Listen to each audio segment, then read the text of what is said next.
A história como treinador do Ancelotti é impressionante. Vitorioso em ligas, inacreditável em Champions e um cara que se adaptou a quase todos os cenários possíveis do futebol. A história dele como técnico se inicia, como sabemos, na Itália. E entre os outros clubes, o longo trabalho de 8 anos no Milan foi o que alçou ele entre um dos melhores do mundo. Aquele elenco era praticamente de videogame, treinou vários dos melhores jogadores brasileiros da história, foi o melhor time do mundo mais de uma vez. Isso tudo em uma época que o campeonato italiano viveu seu auge, entre escândalos e times lendários. O que veremos hoje é a história e os números do Milan comandados por Carlo Ancelotti.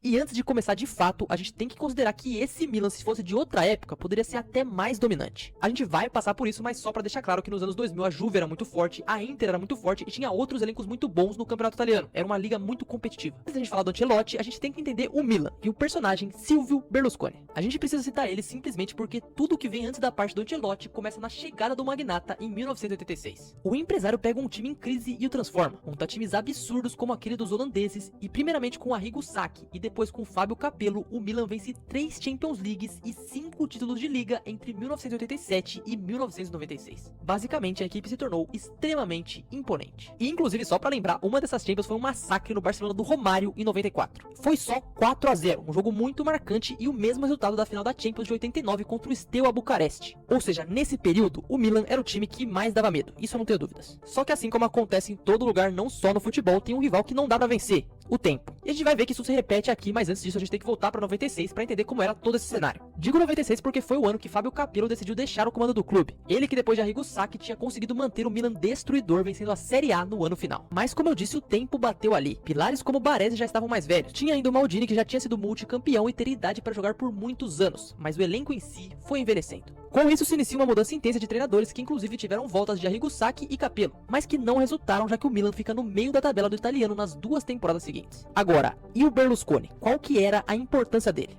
Eu vou explicar. Ele não era o tipo de presidente que só aparece nos bons momentos. Um cara de extrema personalidade que dava palpites até dentro de campo. Isso desde que ele entra no clube até o momento que ele sai. E se a gente for analisar o ano de 2001, por exemplo, 4 diferentes treinadores estiveram no comando do Milan, incluindo o Carleto. Dá pra ver que as coisas não estavam muito fáceis. Em questão de contratação também, o time se mexia bastante. Contratações caras como a de Rui Costa chegaram. Shevchenko em 99, que chegou entregando ótimos números. E até um jovem Pirlo. O time até vence nesse período, mas não tinha a mesma aura quanto antes. E o nome escolhido pra mudar isso e pegar esse trem andando, como eu disse, foi Carlo Ancelotti. Na época, um cara promissor de 42 anos. Nada muito espetacular até ali como treinador, mas que tinha lá sua história com o Milan. Então foi uma aposta boa. Como todo mundo sabe, o Ancelotti foi jogador e vencedor naquele Milan lá nos anos 80. E desde que parou já começou a engatar no universo de treinadores, na Copa de 94. Que inclusive estava como auxiliar da Itália contra o Brasil na final da Copa. Vamos ver se ele vai pra final de novo no que vem, só que dessa vez com a gente. Depois disso ele volta pra carreira de clubes, sobe de divisão com o Reggiana, passa pelo Parma e até pela Juventus. Chega a ficar em segundo na Série A, mas mesmo assim é demitido. E você quer uma curiosidade desse início de carreira do Ancelotti?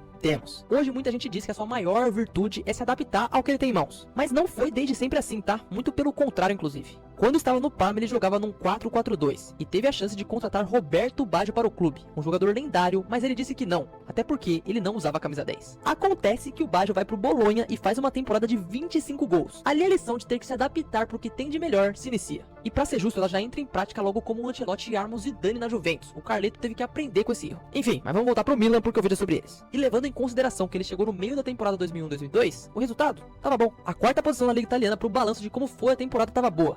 E acima de tudo, o elenco claramente já tinha várias peças em ascensão. Maldini a gente nem precisa falar, o grande líder. Mas tinha um Shevchenko que nos 2 anos até aqui fez 2 temporadas excelentes. Um meio campista chamado Gattuso que foi se tornando um cão de caça do Ancelotti. E pro ano seguinte viriam contratações para melhorar ainda mais. E agora, uma temporada do treinador do início ao fim. Para começar essa nova temporada, vamos relembrar que 2002 é ano de Copa. E um dos melhores jogadores do Brasil, campeão, o Rivaldo, chegaria no Milan. Além dele vieram outros nomes. O baita zagueiro Nesta vindo da Lazio por 31 milhões. Uma troca de Seedorf com a Inter trouxeram o holandês. Além, é claro, de Dida, que foi efetivado de fato. Olha essa janela. E isso se unindo a Rui Costa e outro cara muito importante que eu não citei, Pippo Inzaghi, que inclusive fez uma baita temporada, tá? Nesse ano foram 30 gols e 7 assistências em 50 jogos. E com esse desempenho de outros jogadores que em 2002 e 2003 o Milan termina a Série A em terceiro. E esse time jogava um futebol super impressionante?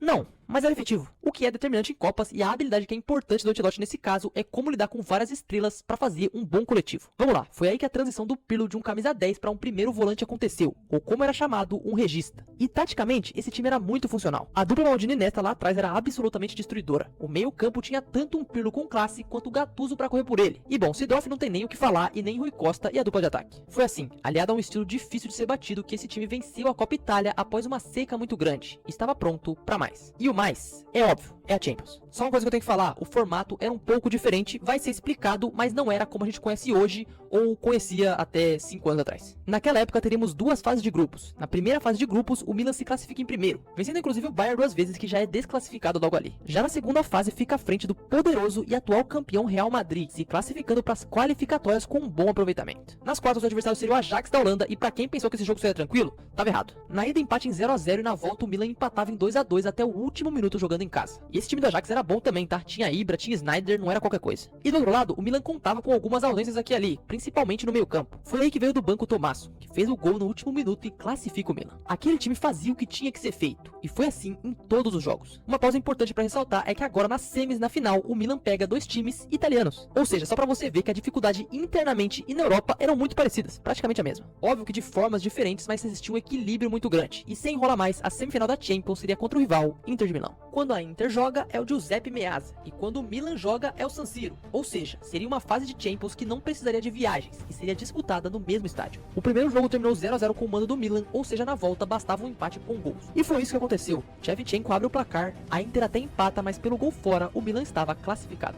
Complicado, né? Se a gente for pensar que os dois jogos foram no mesmo lugar e a Inter sofreu com essa regra. Mas não tem o que fazer também, né? O jogo é jogado. E agora a final seria contra um outro rival e um outro velho conhecido do Ancelotti, a Juventus. Tecnicamente o time mais forte da Itália, justamente por ter vencido aquele Scudetto. Tinha um goleiraço, um meio campo absurdo e o melhor do mundo de 2003, Pavel Nedved. O Nedved, porém, estava suspenso e perderia essa final. O forte Milan teria que mais uma vez provar o quão competitivo era. 120 minutos, 0 gols e nos pênaltis a estrela de um goleiro brilhou. E não foi o Buffon não, tá? Nessa parada de pênaltis, o Dida é o Dida, não tem o que dizer. É só lembrar o que esse cara pegou de penalidades jogando pelo Corinthians, e numa final de Champions ele pegou só 3. Quem bateu o decisivo foi Shevchenko e os rossoneri levantariam a taça da UEFA Champions League pela 6ª vez na história. O capitão daquele time, aos 33 anos, levantaria sua 4ª.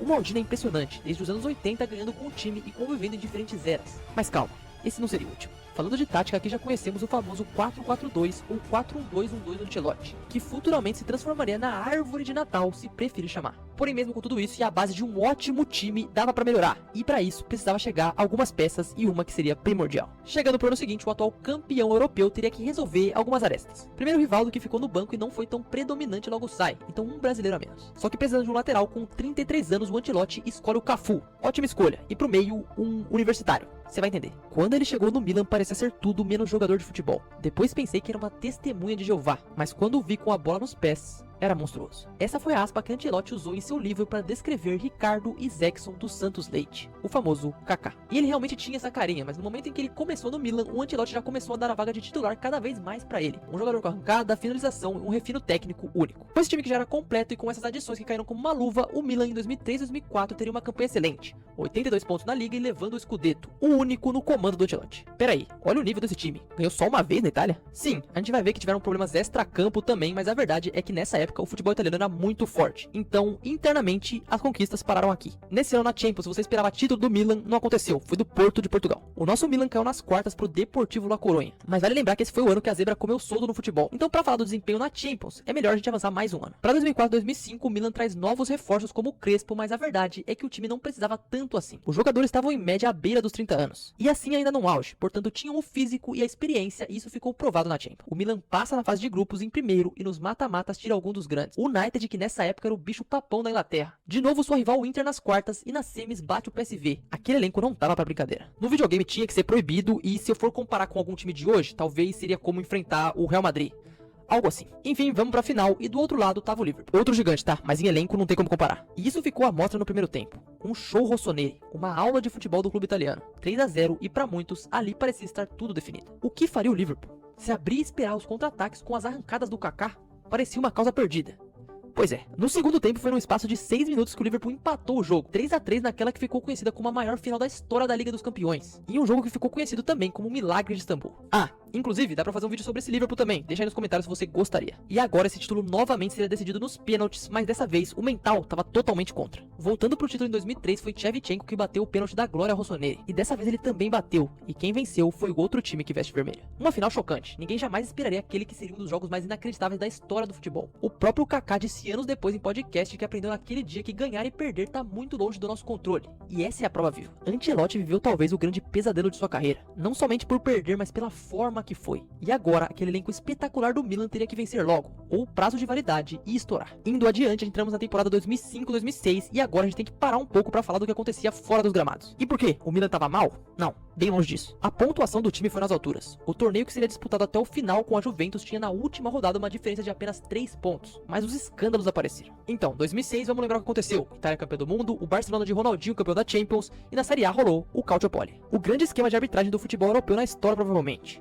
Um tema de muitas calmadas que rendeu até documentário, o grande esquema do futebol. Para nós aqui vai ser interessante analisar as consequências dele. As punições levariam a Juventus, que seria a campeã, pro rebaixamento. Olha o nível da gravidade. Só que outros times também estavam envolvidos, e o Milan é um deles. Na segunda colocação, o time perdeu 30 pontos e encerrou em terceiro. O Scudetto ficou pra Inter. E pô, perder 30 pontos e continuar com vaga pra Champions é uma parada absurda. Tudo bem que tiveram outros times que também perderam, mas pô, outra parada. Dá pra dizer que esse ano foi mal em desempenho? Não, não foi. Na Champions a vitória do Barcelona foi justa e na Itália aconteceu o que aconteceu. Só que se for olhar pro elenco, há alguns problemas. De um lado o Kaká se consolidando cada vez mais e viria a ser o melhor do mundo, e do outro um time envelhecido. Maldini já não era mais nenhum garoto, ia fazer 38 anos mesmo sendo monstruoso. E se formos olhar pro time base que vence a Champions no ano seguinte, os 30 a mais dominavam o time titular. Então era aquele negócio, se for pra ganhar, tinha que ser agora, não tem como demorar. E em 2007, a gente vai ver o que vai acontecer agora. Mas antes disso eu vou parar aqui pra pedir pra você deixar o seu like e se inscrever aqui no canal. Esse vídeo deu muito trabalho, tá? Até porque eu cumpri um longo período de tempo, então por favor, me ajuda aí. Não aparece pra todo mundo, mas se aparecer pra você o botão hypar, clica nele que ajuda demais. E se você puder, compartilhar também. Agora voltando, vamos falar dessa temporada dourada. Antes dela começar, voltamos ao Calciopoli, porque além dos 30 pontos perdidos, o Milan começaria o ano com menos 8 pontos, então brigar pela liga seria inviável. E tem o fator Inter de Milão também, que fez o melhor Scudetto possível com 97 pontos, o foco tinha que ser realmente a Champions. Na fase de grupos, passagem tranquila, agora contra o Celtic nas oitavas, foi complicado. Jogo de ida e empate 0 a 0. Na volta, assim ia, até a prorrogação, onde surge um gol individual e na marca registrada de Kaká. A classificação levou a um confronto dificílimo contra o Bayern em sequência, e a ida na Itália foi 2 a 2. Na Alemanha tudo parecia que seria mais difícil, mas o Milan vence fora de casa por 2 a 0 e estava nas semis. Nas semis, o adversário seria o Manchester United, e adivinha quem que tava do outro lado?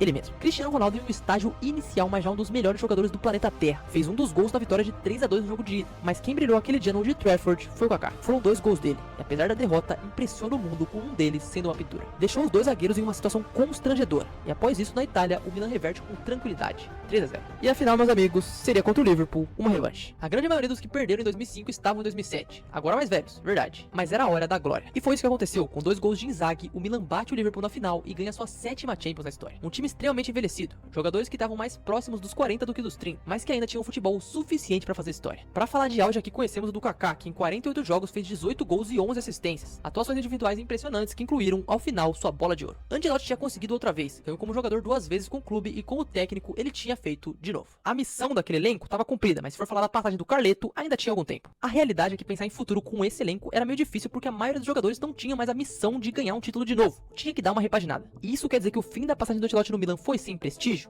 Não, até porque tinha muito ao que olhar em Milão ainda. Em 2007, sem participar da Champions, chegou simplesmente Ronaldo Fenômeno, que não chegou nem a fazer mais de 20 jogos pelo clube, mas deu pra reunir histórias. Todo mundo fala de quando recusou assistir a fita de outros zagueiros e ele tava certo. Teve seus golzinhos, mas acabou não trabalhando tanto mais com o Ancelotti por conta de uma nova lesão no joelho. E ele sai da Itália pra encerrar no Corinthians logo depois. Aproveitando que eu falei de brasileiro e o Ancelotti tá na seleção, vamos falar de mais alguns deles, não foi só Ronaldo. Em 2009 veio simplesmente Ronaldinho Gaúcho, que eu nem preciso falar da sua qualidade técnica. O problema é que em Milão já não viveu mais seu auge. E talento jovem também passou por ali. O que mais tem por aí é corte de podcast falando sobre a chegada e como era bom o Pato no Milan. Ele esteve sob comando do Ancelotti e tinha um potencial gigantesco, pena que sofreu com lesões. Thiago Silva também foi jogador do clube italiano, indicado pelo professor. E além dessas estrelas brasileiras, tivemos passagem como a do David Beckham. Milão era realmente a capital da moda até no futebol. Pena que em resultado, não rolou mais. A era Ancelotti no Milan parecia que ia chegar ao fim. Não venceu mais títulos internamente e na Champions também não chegou tão longe. Os personagens do futebol europeu já eram outros. E foi assim que em 2009, Ancelotti anuncia sua saída do Milan, clube em que foi ídolo como jogador e também como treinador. A sua saída também desencadeou outro ciclo se encerrando. Maldini se aposentou. Kaká saiu pro Real Madrid, e sobre o Carleto nem precisamos falar o que ele fez depois. A carreira dele fala por si só. Então agora vamos pra conclusão desse vídeo. Pera aí, de novo antes eu quero falar sobre a leva de jogadores brasileiros que ele treinou, porque olha o nível desses caras. Só de cabeça aqui foi Dida, Cafu, Kaká, Ronaldo, Ronaldinho, Rivaldo... Porra, só a nata. E agora vamos esperar que ele tenha um desempenho parecido na Copa do ano que vem. Não precisa jogar bonito, mas só de levar o Hexa já tava bom demais. O que falar dessa passagem do Ancelotti no Milan? Foram 8 troféus, incluindo 2 Champions Leagues, um campeonato italiano e uma Copa Itália. O que, sem brincadeira, poderia ter sido até mais. Esses números absurdos vieram num período onde o melhor futebol do planeta era jogado na Itália. E esse Milan era o protagonista disso. De 2001 a 2009 foram 420 jogos, 238 vitórias, 101 empates e 81 derrotas, em um aproveitamento que beira os 65%. Time esse que ficou lembrado como o último dos bons times do Milan. Sem dúvidas, hoje a equipe sofre com as novas ordens do futebol e tem que considerar a saída do Berlusconi também. Ancelotti, por sua vez, teve uma carreira da qual não podemos questionar. Depois da Itália foi vencer tudo na Alemanha, Inglaterra, França e principalmente na Espanha. E agora, se tudo der certo, seu próximo capítulo vitorioso será na seleção brasileira. Esse é o time rossoneri que encantou o mundo. Esse é o time rossoneri que fez do Kaká bola de ouro. Esse é o time rossoneri que coleciona histórias dentro e fora de campo. Esse é o poderoso Milan de Carlo Ancelotti.